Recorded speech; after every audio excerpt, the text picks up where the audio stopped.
మన నగరాలు పట్టణాలు ప్రగతి బాట పట్టాలంటే బీజేపీని గెలిపించండి. కేంద్ర ప్రభుత్వ సహకారంతో మున్సిపాలిటీలు, కార్పొరేషన్ల సమగ్రాభివృద్ధి. ఇది తెలంగాణ ప్రజలకు మోదీ గ్యారంటీ. కమలం గుర్తుకే మన ఓటు.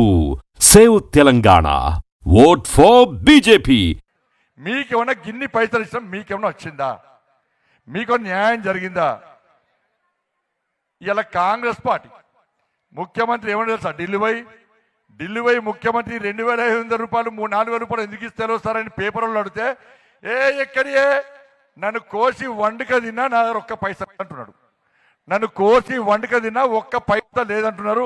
ఈ అప్పటి నుంచి ఆడోళ్ళందరూ ఈ ముఖ్యమంత్రిని అడిగి వేస్ట్గా మనము కాంగ్రెస్ పార్టీకి చెయ్యి గుర్తుకి ఓటేసి తప్పు చేస్తాం, ఆ చెయ్యే మా మీద భస్మాసుర హస్తంగా మారి చెప్పి ఈ ఆశలు కూడా పనిచేశారు. ఇంకేమన్నా తెలుసా?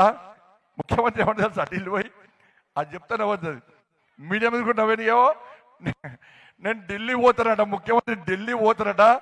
ఆయనను అందరూ చూసి చెప్పులు ఎత్తుకపోయేటోళ్ళగా చూస్తున్నారట. ఆయన నేను ఢిల్లీ పోతే నన్ను చెప్పులు ఎత్తుకపోయేటోళ్ళగా చూస్తున్నాడు. మరి చెప్పులు ఎత్తుకపోయేటోళ్ళు పైసలు ఇస్తారా?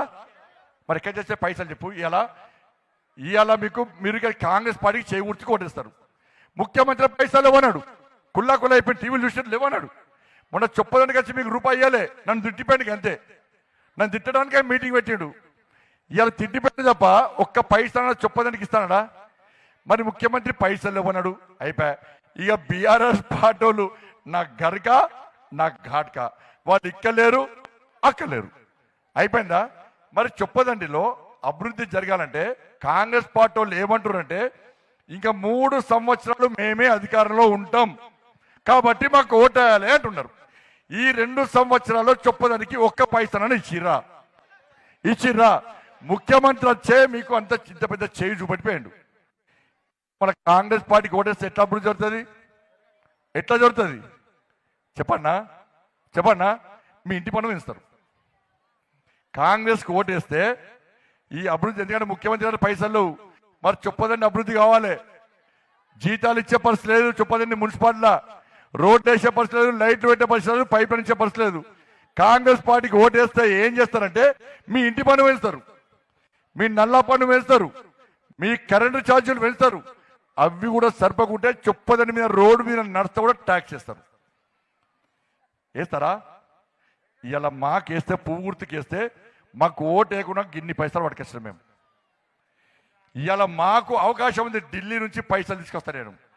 ఇన్ని పైసలు పట్టుకొచ్చిన కరీంనగర్కు 1,400 కోట్ల రూపాయలు పన్నులు పెంచినామా? మీకు ఇప్పటిదాకా లెక్క చెప్పిన పన్నులు పెంచినామా? నల్ల పన్ను పెంచినామా? ఇన్ని పన్ను పెంచినామా? పెంచలే.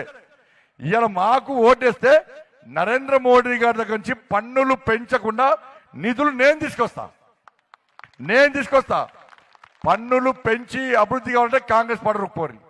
పన్నులు పెంచకుండా మీకు పైసలు కావాలంటే నరేంద్ర మోడీ గారి గుర్తు పువ్వు గుర్తు కోటేసి మా వాళ్ళని గెలిపిస్తే నేను నరేంద్ర మోడీ గారికి పోతా. సార్ చొప్పదండోలు మాకు కోటేసి సార్, మనకు పువ్వు గుర్తు కోటేసి సార్, మాకు చైర్మన్ గెలిపించారు సార్. చొప్పదండోలు చైర్మన్ మనమే కాబట్టి రేపు కరీంనగర్లో తెలంగాణ మొత్తం చొప్పదండిలో చైర్మన్ బీజేపీని గెలిపించారు.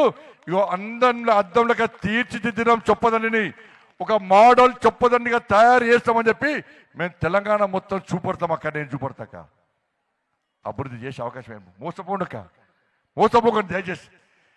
ఊకే మభ్యపెట్టలు పైసలకు మనం ఓట్లేస్తే చొప్పదండికి ఇట్నే ఉంటుంది. ఏం చేయలేదు, ఎవరు కాపాడారు చొప్పదండిని? ఇక్కడ చొప్పదండి అభివృద్ధి జరగాలంటే నేను ఢిల్లీ నుంచి తీసుకొస్తున్న నిధులు మీకు చెందాలంటే ఇలా ఇక్కడ మా అభ్యర్థులను గెలిపిస్తే మీకు న్యాయం జరుగుతుంది. లేకుంటే చైర్మన్ మనోడు కాకుంటే ఇప్పటివరకు వచ్చిన పైసలు ఎట్లా దారి మళ్ళీ ఇచ్చిరో మళ్ళీ కాంగ్రెస్ వాళ్ళు చైర్మన్ అయితే నిధులు మొత్తం మోడీ గారు ఇచ్చే నిధులు మొత్తం వాళ్ళ జీతాలకు వాడుకుంటారు, వాళ్ళ కరెంటు బిల్లులకు వాడుకుంటారు. మీకు